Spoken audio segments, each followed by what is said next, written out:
میرے دوستو، منزل پہ آپ نہیں پہنچے۔ اگر آپ نے چاہا کہ بس ایک بل پاس ہو گیا، خواب خرگوش کے مزے لو، سو جاؤ، تو یہ غفلت آپ کو بہت نقصان پہنچائے گی۔ جو مخالف قوتیں ہیں وہ بہت منظم، بہت متحرک اور بہت سرگرم عمل ہے۔ ضرورت ہے کہ ہندوستان کے کونے کونے کا ہر مسلمان اپنے طور پر ہر لمحہ باشعور رہے اور ہر آواز پر لبیک کہنے کو تیار رہے۔ دوسری ضرورت اس بات کی ہے لوگوں کہ دین یا کوئی راستہ، آپ کے ہاں سروے میپ چھپتا ہوگا، اگر کبھی 100 برس پرانا سروے میپ آپ نے دیکھا ہو، بہت سی روڈ، بہت سی سڑکیں اس میں دیکھیں گے آپ۔ آج تلاش کریں گے وہ سڑک نہیں ملے گی، وہ ڈیڈ روڈ ہو گئی۔ کیوں؟ لوگوں نے چلنا چھوڑ دیا۔ جس راستے پر اس کی بالکل ثبوت موجود ہے کہ یہ روڈ تھی، لیکن لوگوں نے چلنا چھوڑ دیا، وہ راستہ نہیں رہا۔ اور جہاں راستہ نہیں تھا لوگ چلنے لگے تو لوگوں کے راستہ لگا لینے سے راستہ بن جاتا ہے۔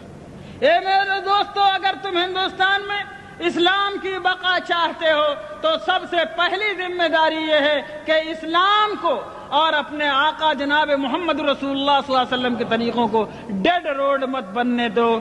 یعنی اس پر اگر تم چلنا چھوڑ دو گے تو کسی سرکار کو ضرورت نہیں ہے اس کو بند کرنے کی، خود بخود بند ہو جائے گا۔ اگر مسلمانوں نے یہ فیصلہ کیا کہ شریعت کو ہم اپنی زندگی پر جاری اور نافذ کریں گے اور اللہ کی شریعت کو ہم اپنے اوپر لاگو کریں گے، اگر ہم سرکار کے دباؤ کے بغیر، کسی گورنمنٹ کی طاقت کے بغیر، کسی پولیس کی لاٹھی کے بغیر، کیونکہ ہم مومن ہیں اس لیے ہم اللہ کے حکم پر چلیں گے، ہم نکاح میں وہ طریقہ اختیار کریں گے جو اللہ نے بتایا۔